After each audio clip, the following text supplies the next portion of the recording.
देखिए, देश के मुद्दे का सवाल है कि देश में अगला प्रधानमंत्री कौन बनेंगे। 2024 में लोकसभा का चुनाव है।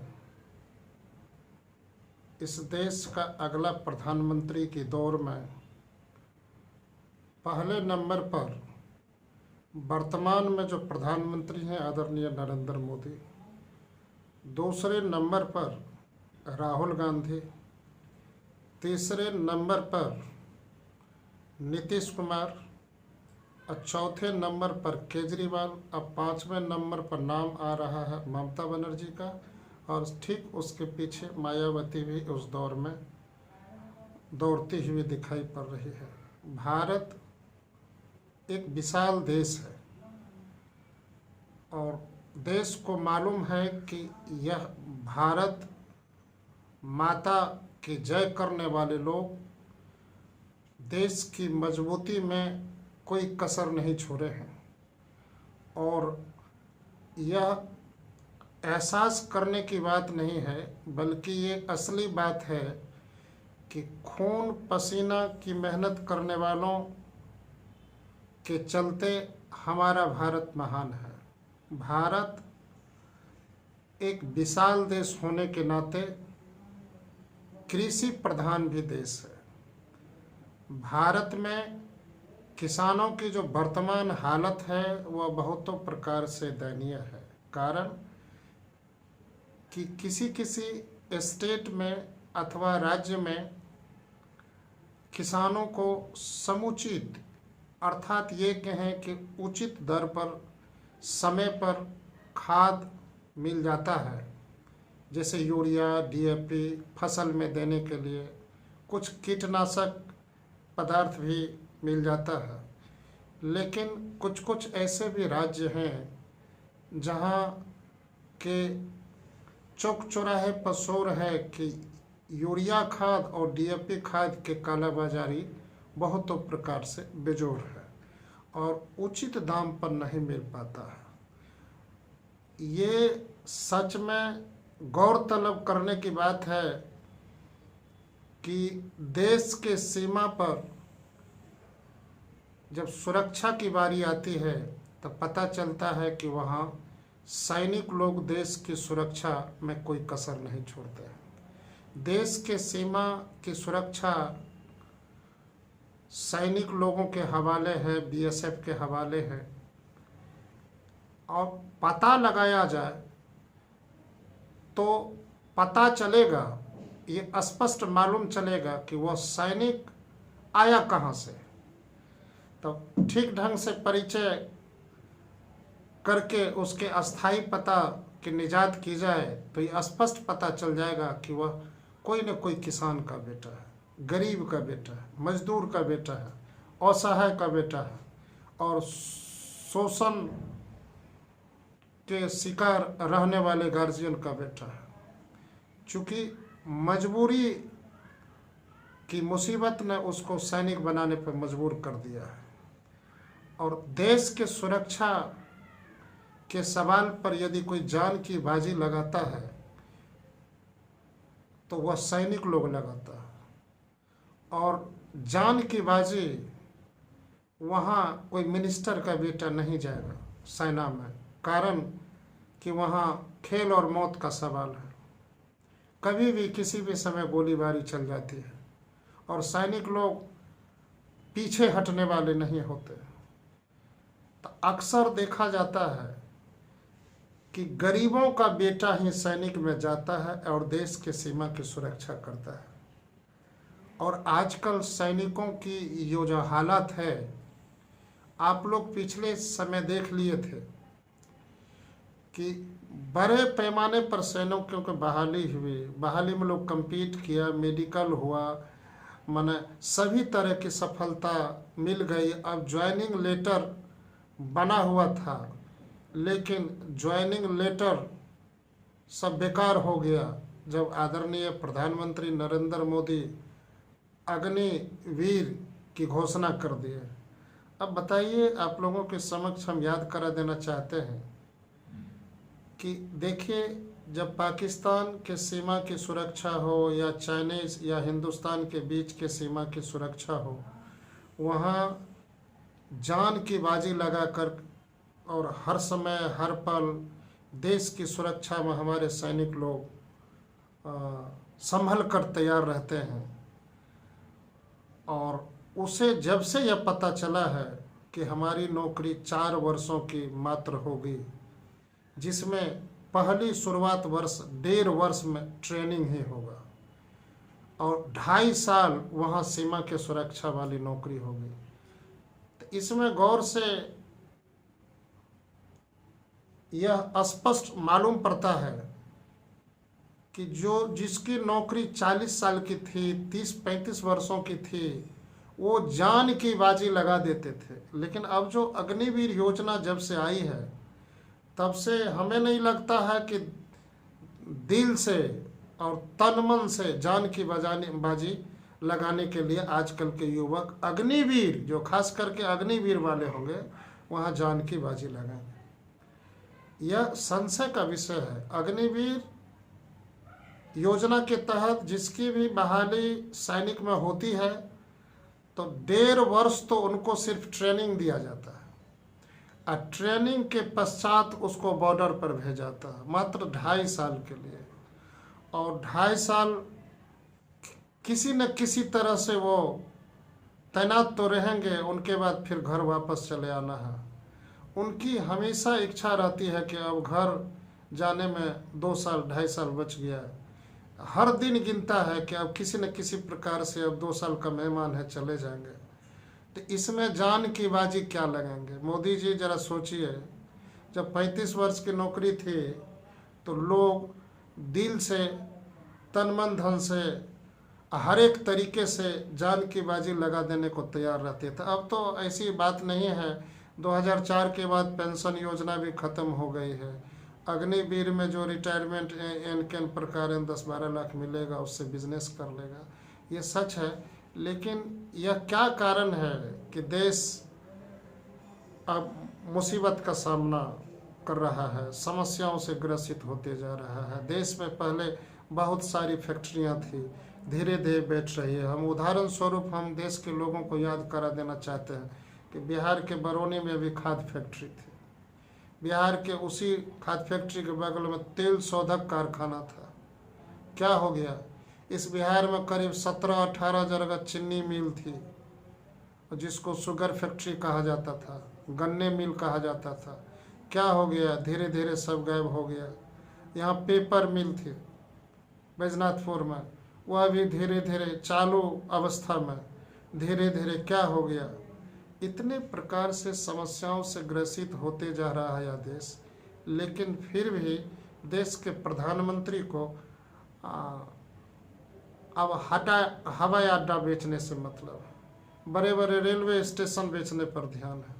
सेल बिक गया, भेल बिक गया, और LIC धीरे धीरे बर्बादी के कगार पर है। देश का सबसे बड़ा जो टेलीफोनिक तंत्र है, जो सूचना तंत्र है, उसको BSNL कहा जाता था। BSNL को बैठा दिया गया। आजकल BSNL में नौकरी करना भी लोग नहीं चाहता। उससे अच्छा चाय बेच लेगा तो गुजर बसर हो जाएगा। ये स्थिति हो गया। तो मोदी जी एक बात बोले थे कि हम आएंगे तो अच्छा दिन जरूर लेंगे। 2013 में बड़ी बड़ी योजना और बड़े बड़े मुद्दे को लेकर के पूरे देश में भाषण दिए थे कि हमारे आते हैं विदेश से काला धन वापस है। विदेश में बहुत इतना काला धन है कि पूरा भारत करीब 40 वर्ष तक काले धन से चल सकता है। क्या हो गया मोदी जी? आपका वो वादा, आपका वह इरादा बेकार हो गया। एक बात सही में कहा जाता है कि जब तक कुर्सी नहीं मिलती, जब तक सत्ता नहीं मिलती, जब तक राजभोग नहीं मिलता, तब तक वह लोग हमेशा देश के मुद्दे और देश की समस्याओं को उभारते हैं। लेकिन जब वो सत्ता पर आसीन हो जाते हैं और राजनीति के राजभोगी बन जाते हैं, उसको देश की गद्दी मिल जाती है और सत्ता की कुर्सी मिल जाती है तो वो लोग भी औरों की तरह बदल जाते हैं। आज देखिए देश के हालात क्या है। देश आप पर बहुतों प्रकार से विश्वास किया था, बहुतों प्रकार के समुदाय ने आपको मदद करके प्रधानमंत्री बनाने में अनेकों प्रकार से योगदान दिया था। अब धीरे धीरे लोगों की आस टूटती जा रही है, कारण आप बोले थे कि अच्छे दिन आएंगे। उस अच्छे दिन के नाम पर आप ये क्या कर दिए। 2013 में 14 के शुरुआत में 430 रुपये गैस सिलेंडर था, आप उसको धीरे धीरे बढ़ा करके 1200 रुपये के आसपास कर दिए। इस बीच में फिर सुन रहे हैं कि इतना लंबा चौड़ा बढ़ा दिए दाम, 1200 और 200 घटा दिए। तो ये देश के लिए लॉलीपॉप ही है। कारण कि हे प्रधानमंत्री महोदय जी, जरा याद कर लीजिए कि यह देश शिक्षा की ओर अग्रसर है। देश का कोना कोना भरपेट भोजन करे या न करे, यहाँ का मजदूर भी, शोषण का शिकार व्यक्ति भी और लाचार अवस्था में रहने वाले लोग भी अपने बच्चे को शिक्षा देने में कोई कसर नहीं छोड़ते हैं। आधी रोटी खाते हैं लेकिन अपने बाल बच्चों को शिक्षा जरूर देते हैं। ये जनता है, सब समझ रही है, जानती है। आपके द्वारा किए गए क्रियाकलापों का अवलोकन करती है। आप बोले थे कि काला धन विदेश से वापस आ जाएगा, आ गया, जिसके लिए पूरे देश में आंदोलन हुआ था। आपके पहले बाबा रामदेव भी आपके नेतृत्व में बहुतों प्रकार से आंदोलन किए थे कि देश में काला धन वापस आएगा, काला धन वापस आएगा। और जब विदेश से काला धन वापस आ जाएगा तो इतना हिंदुस्तान में धन हो जाएगा कि सब लोगों के खाते में 15-15 लाख रुपया चल जाएगा। क्या हो गया, जरा शर्म कीजिए। अरे प्रधानमंत्री महोदय, अरे झूठ बोलने का भी एक मौका होता है। झूठ वही बोलते हैं जो छोटे कद के होते हैं, लेकिन आप तो आदरणीय हैं, देश के मान हैं, देश के सम्मान हैं, हिंदुस्तान की प्रतिष्ठा है, भारत की सबसे बड़ी शक्तिशाली पद पर आसीन है। आपके जैसे लोगों को झूठे वादे नहीं करना चाहिए। कारण कि छोटे लोग कर लेते हैं तो वह माफ़ी के योग्य हो जाते हैं। आपके जैसे बड़े लोग प्रधानमंत्री, जो एक महान देश का प्रधानमंत्री हो, इतने बड़े बड़े वायदे कर लिए, उस वायदे का क्या। अब देखिए देश की राजनीति अब हिंदू मुस्लिम में बढ़ती जा रही है। पहले तो बाबरी मस्जिद अयोध्या के नाम पर बरसों तक विवाद चला। जब विवाद इतने प्रकार से बढ़ गया, उसकी शुरुआत कहाँ से हुई थी हम याद करा दें देश के लोगों को। 6 दिसंबर 1992 को अयोध्या में बाबरी मस्जिद के ढांचा को गिराने के लिए लाल कृष्ण आडवाणी और विश्व हिंदू परिषद के नेता परवीन तोगड़िया और सब बहुत सारे नेता थे, जिसके नेतृत्व में अयोध्या में पूरे देश भर के लोग आए थे। बहुतों प्रकार से हंगामा हुआ था, बाबरी मस्जिद तोड़ दी गई, लेकिन वहाँ इतने प्रकार का झंझट हो गया, यह देश लेवल पर इसका विवाद छिड़ गया। और जब देश लेवल पर इनका विवाद छिड़ गया तो वही विवाद आज तक चलते रहा है। और अंतोगत्वा सुप्रीम कोर्ट के आदेशानुसार मस्जिद के लिए भी जगह मिल गई और मंदिर के लिए भी जगह मिल गई। यही हुआ कि 2 खंड में बंटवारा हो गया। अब बताइए, राम अयोध्या मंदिर बन रहा है, यह भारत की संस्कृति के लिए सुखद और सौभाग्यपूर्ण का विषय है। यह भी बनना चाहिए और वो भी बनना चाहिए। लेकिन इस भारतवर्ष में हिंदू, मुस्लिम, सिख, ईसाई सब प्रकार के धर्म हैं। यह भारत एक ऐसा देश है कि सबों का सम्मान करता है, लेकिन भारत की राजनीतिक में हिंदू मुस्लिम इतने प्रकार से हो रहा है। क्यों हो रहा है मालूम है? हम भी जानते हैं। अभी गौरतलब किया जाए तो भारतीय जनता पार्टी के बहुत ऐसे वरिष्ठ नेता हैं जिनका दामाद मुस्लिम नेता है। ये क्या हो रहा है? मुंह में राम बगल में छुरी जैसा काम हो रहा है। ये तो सही है, हम सांप्रदायिकता की बात नहीं करते, हम सिर्फ याद दिलाते हैं देश अब बर्बादी के कगार पर है। संभलिए मोदी जी, आप यदि नहीं संभलते हैं तो आपके चले जाने के बाद यहाँ भारत के असली वंशज को, अर्थात ये कहें कि हिंदू को, सनातन धर्मों को इतने प्रकार की समस्या आएगी, इतने प्रकार के तकलीफ का सामना करना पड़ेगा। आप पर बहुत बड़ी आशा है और देश को मजबूत कीजिए। आपके नेतृत्व में देश की एकता और अखंडता बहुतों प्रकार से मजबूत हो सकती है। जो हो गया, लेकिन अब भी संभलिए। देश की राजनीतिक में बहुतों प्रकार का पश्चाताप है। अब बताइए, राहुल गांधी को एक छोटे से केस में, मानहानि के केस में 2 साल की सजा हो गई। क्या हो गया? आज तक सुने हैं मानहानि के केस में किसी को सजा? आज तक सुना है कि मन आचार संहिता के केस में किसी को सजा? लेकिन हो गया। ठीक है, ये भारत का कानून है, सजा भी होती है। ये देश देख भी लिया, अब समझ भी गया। अब लोग डरेंगे भी और कानून का पालन भी करेंगे। ये स्वागत योग्य कदम है।